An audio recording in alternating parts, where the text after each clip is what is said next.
welcome back to Ferris Sports Update. Time to check in with Bulldog Hockey, and we're joined by assistant coach Mark Kaufman. And Coach, first of all, welcome to the show. Thank you very much, Rob. Congratulations. The Bulldogs get a big sweep this past weekend over Lake Superior, and now making the 21st consecutive postseason playoff appearance here in school history, and really speaks to the tradition here at Ferris State Hockey. Yeah, it sure does. It was a little nip and tuck going into that final weekend. We were on the bubble as a playoff team, and we were trying to maybe lock down the 8th spot, but as it turned out, we made a couple of jumps in the standings, and it was a good weekend. It was a good sweep, good weekend for our seniors to finish out and have their parents there to watch the series as well. So all in all, real good. Certainly a series this past weekend that was kind of like playoff hockey, both teams fighting to get into the postseason, and certainly a lot on the line for both squads. It was kind of a pressure-packed situation, especially Saturday night for Lake State, because they still had some life, and that was a real kind of a playoff type of mentality they brought to the rink and tried to play in that game. And even Friday's game, I guess personally they did a really good job in terms of their position and how they were structured on the ice, and they had a couple of mishandled pucks and a couple of misfires with some shots, and otherwise they had a lot of shots, a lot of chances, and that game could have gone either way. We were fortunate that we prevailed on Friday to kind of ease into Saturday, into senior night. As we go to the highlights, first from Friday's game, got off to a quick start. Corey Mackin with an early goal 45 seconds into the contest. Yeah, when you start the game on time and score first, that usually bodes well for us during the course of the year. And he had a phenomenal game on Friday night. I believe 2 goals, and he was the first star of the game. But his all-around game on Friday was just fabulous. Darren Smith had a nice weekend in net for you, posting back-to-back wins. Yeah, absolutely. He was a rock, and kind of found his old form, so to speak, and had a lot of point-blank chances on Friday's game, and was there to save the bell. Obviously, here in this opening period, you held on to the 1-goal lead and had some opportunities maybe to increase that going into the second period. We did. Again, it wasn't our best period structurally, but on the scoreboard, it was what counted, and we were very fortunate to have that 1-0 lead.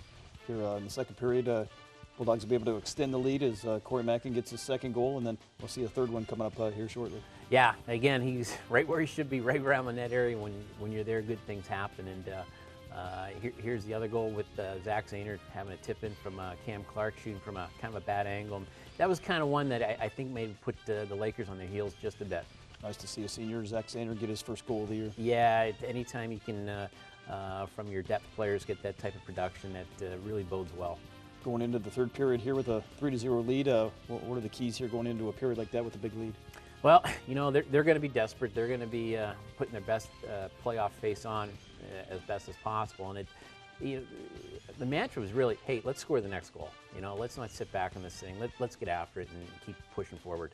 We'll see Lake Superior here shortly get a power play goal, which was their only goal of the night. Yeah, and I believe that might have been a 6-on-4. They pulled their goalie for the extra attacker, and they converted. They had they've got a lot of pride and what have you, and they fought back as best they could. So here in the third period, we'll see finally the Bulldogs get the one that kind of pushes it over the top here. Cole Norris gets his first goal of the weekend. Yeah, it is an empty netter, and I believe this past weekend we hit 3 empty netters, so that's kind of unusual in its own right.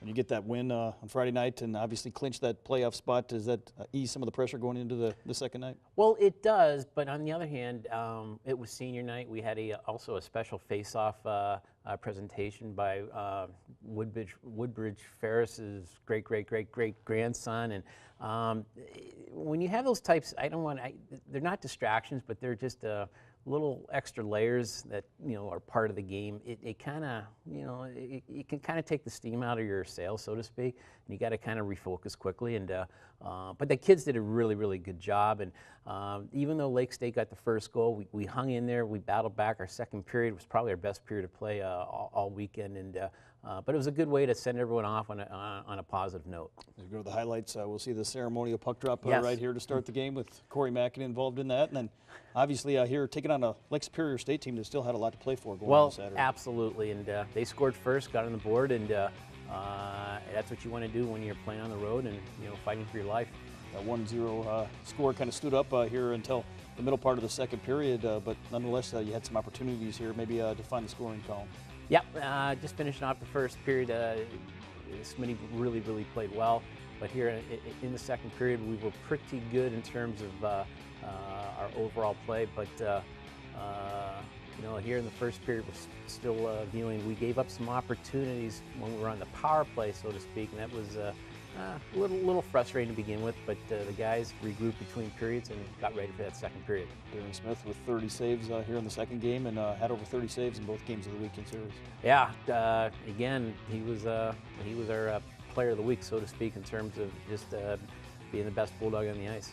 Cole Norris here in the second period will get the first goal of the game for the Bulldogs, second goal of the weekend for him, and a freshman that continues to play well. He does. I believe he hit the double figures with goals this year, which is a really good sign for him. And again, we've had some really good production from our first-year players this year, and it just continues to go weekend and weekend, and we're very fortunate because of that. Obviously, an even game coming in here into the third, and we'll see the Bulldogs here shortly get the biggest goal maybe of the night. Yeah, it was. It was just good play, great shot by Mitch Maloney, and just a good way to finish it off, and so to speak. And there's Cole again in terms of finishing off and getting actually the game tying goal as it all shakes out. It was the go-ahead goal right there, giving you a 2-1 lead, and then we'll see here as the game goes on, Lake Superior State certainly pulling out all the stops and pulling the goal. Yeah, they pulled the goalie a couple of times, and that was supposedly the game-winning goal, but we had another empty net goal and make it 4-1. They score again to make it 4-2, so one of those empty net goals became the game-winning goal, and you don't see that too often on the score sheet. Mitch Maloney with 2 goals, both of them on the empty net here in the contest as you get the sweep, and obviously on senior night, pretty cool to have the seniors honored and go out with a victory. Yeah, it was a great send-off. And speaking of Mitch, he suffered a pretty tough injury last couple of weeks and was able to battle back. And those, even though they were empty net goals, they meant a lot. His overall game was really inspirational. He's one of our top players on the club, and getting him back for that series and moving forward into Bowling Green is a real plus for us. 7 seniors honored, and certainly they've meant a great deal to the Bulldog hockey program. They have, in their early years as freshmen and sophomore, they were involved in tournament championships, an NCAA appearance as well, and just a really solid group on the ice. But just as important, they really made their mark in a real positive way in the classroom. This week on the road, first round of the WCHA playoffs at Bowling Green, a familiar opponent. What does it take to get some wins here this weekend? Yeah, it's a best out of 3. It's in their home barn. It's a pretty tough place to play. They swept us last year down there. They swept us at home this year. They split over the weekend. They're feeling good about themselves, their program, and what have you. The good news is that we feel a bit confident. After suffering a couple of defeats the week before, we come back with 2 wins. Everyone that can be healthy is healthy, which is a good sign. Our goaltending seems to be in place, so we just get down there and get that first game and see how it goes from that point on. Well, Coach, congratulations again on the sweep, making the playoffs, and best of luck as you travel to Bowling Green. Thank you again, Rob. We'll be back with more Ferris Sports Update right after this.